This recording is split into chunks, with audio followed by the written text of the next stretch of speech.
given the route we went down at SSE, it was actually very reassuring to see the results that they very much bore out what had driven us down the route we did in working with Fair Tax Mark in the first place. I mean, you've seen some of the statistics stated so far, but the key ones I think which came out were a lack of trust in large business to actually pay the right amount of tax. I mean, the percentage being 34% compared with 80% for small businesses. So there's obviously a clear perception there that companies, large business doesn't pay the right amount of tax. And then more worryingly then, who could be relied upon to actually confirm how much tax had been paid by a big business or by business, where only 6% of those surveyed actually thought they could rely on the company itself to tell them, compared with 47%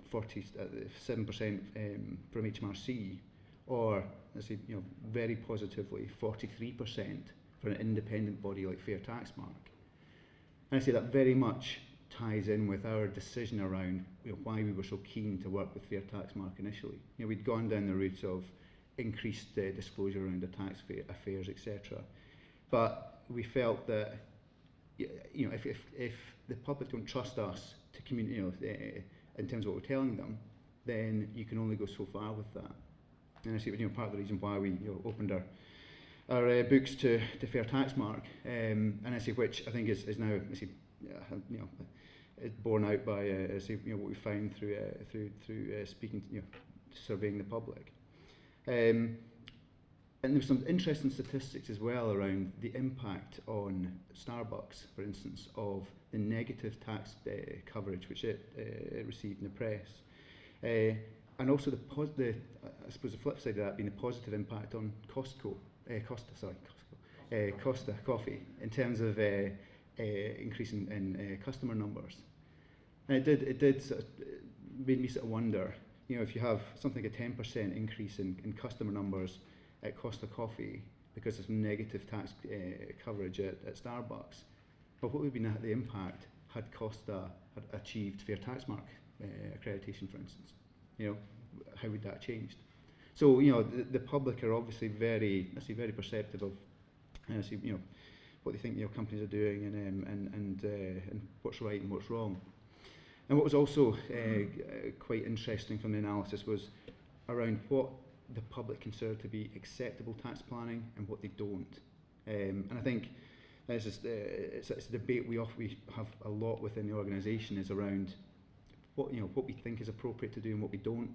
And I think you've got a clear, it came out quite clearly in the analysis that the public are positive and supportive of tax incentives which encourage either investment or development of, in terms of jobs and training and so on.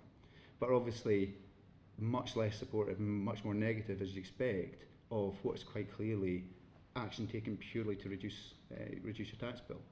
And this is actually something which I do a fair amount of work in terms of working with our board, etc., around if we're looking to do something potentially to reduce our tax bill, well, just how acceptable is it?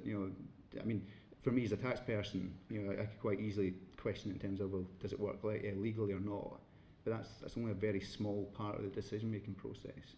And this whole spectrum then of, well, would if you explained the position to someone, would they actually understand your typical man or woman in the street? Would they understand what you were looking to do?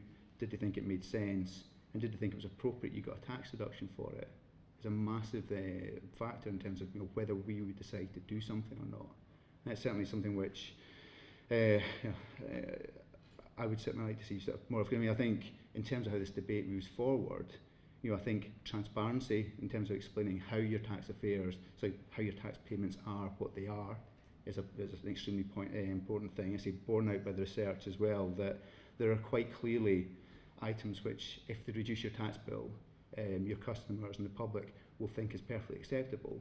Whereas if there are things which have reduced your tax bill which maybe think is a bit more nefarious, that should be out there in the public domain.